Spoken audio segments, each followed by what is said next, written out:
O presidente da República, Jair Bolsonaro, organiza uma lancheata para esse domingo no Lago Paranoá, em Brasília. E para falar sobre a pré-campanha eleitoral, está conosco, gentilmente nos atendendo, deputada Alê Silva, do Republicanos. Tudo bem, deputada? Muito obrigado por estar aqui conosco. Bom dia. Bom dia, é sempre uma grande honra estar aqui com vocês, ainda mais nesse meio, nesse canal que tem sido, nosso canal direto com a população. Muito obrigado. Bom, deputada, há muita discussão, não só em eventos do presidente Jair Bolsonaro, mas também do ex-presidente Lula, de que seriam eventos já com tom eleitoral, isso seria uma campanha antecipada. Como é que a senhora analisa esse início de campanha? A campanha, claro, começa no meio do ano com as convenções, mas nesse período que nós estamos vivendo agora.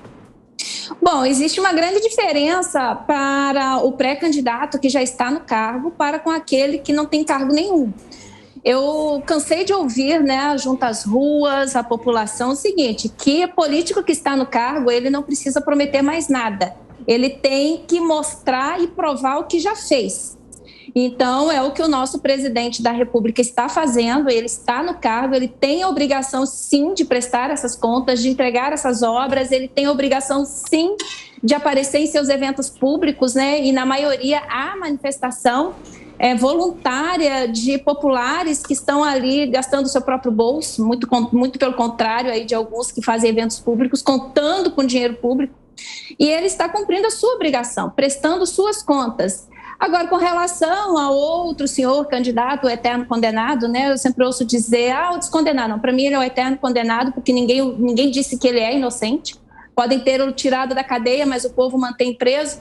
Ele não está no cargo. Então, eu entendo que ele, sim, está fazendo uma campanha antecipada, porque já, inclusive, em alto e bom tom, pediu claramente votos, o que é proibido por lei nessa fase do ano eleitoral.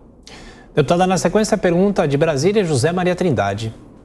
Perfeito, muito bom dia, deputada Alê Silva. Deputada, eu tenho visto aí um inédito encontro, união e promessas de apoios mútuos entre parlamentares, senadores e ministros do Supremo Tribunal Federal. Sempre que há uma união assim, eu fico preocupado. Como é que a senhora vê esta união e troca de apoios entre instituições que não devem fazer acordo, Eu vejo assim com muita apreensão, porque toda hora se fala atos antidemocráticos, isso compromete a democracia, isso compromete como é que eu posso dizer, a opinião pública. E, infelizmente, essas entidades que não deveriam estar envolvendo em política, inclusive isso eu aprendi desde sempre. Eu tenho um grande amigo que ele é procurador do Ministério do Trabalho. E ele dizia o seguinte, olha, eu não posso me manifestar em determinados fatos políticos porque eu exerço um cargo que me limita a isso. Mas eu vejo que lá em cima não tem sido assim. Então, a gente aqui embaixo, nós deputados, na base mesmo, a gente tem olhado isso com muita reserva. Inclusive, a gente tem levado muito esse esclarecimento ao grande público, explicando aí a razão por que há esse ativismo judicial tão intenso, o que pela nossa Carta Magna seria até proibido.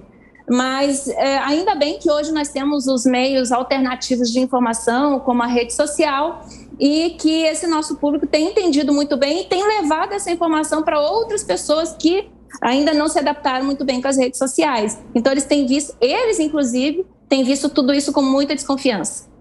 Deputada, como a senhora acompanha a discussão com relação à confiabilidade das urnas neste ano? O assunto deve seguir até outubro. O atual governo deve respeitar o resultado que for?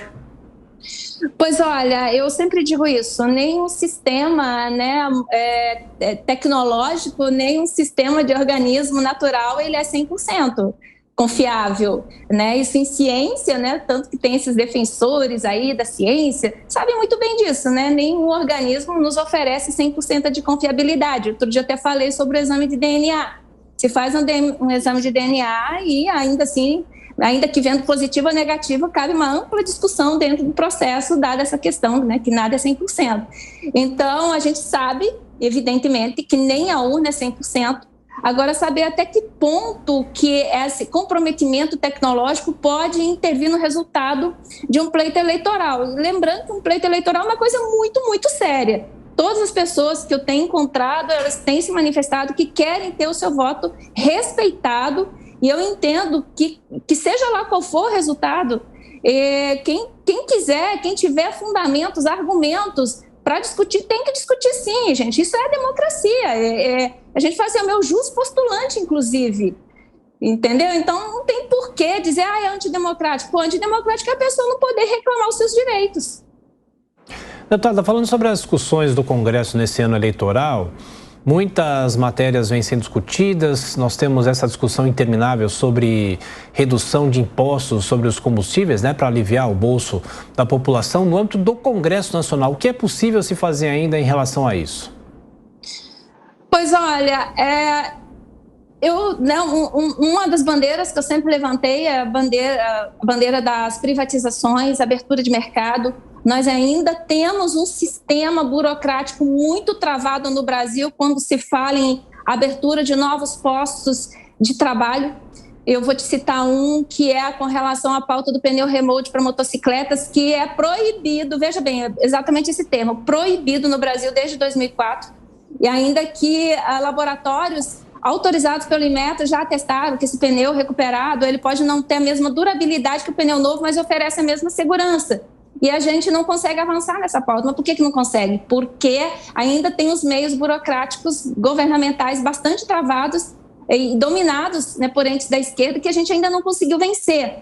É um modelo, então privatizar, eu acho que nós deveríamos sim debater e aprovar várias privatizações, Eletrobras, Petrobras, abertura de mercado, quebra de monopólio. Temos também a tema dos pequenos fretadores que estão aí lutando, né, para abrir o ciclo, que também os impede de trabalhar na plenitude. E outra coisa, gente, mais do que tudo que esse Brasil precisa, segurança jurídica.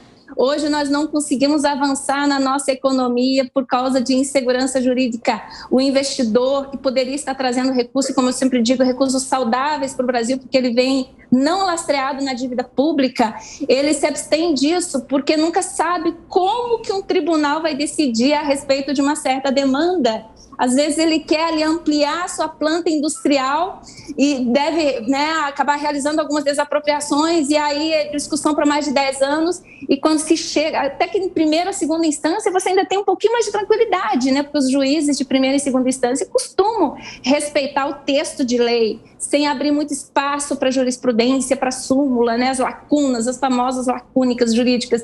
Mas quando se chega lá em cima, e aí?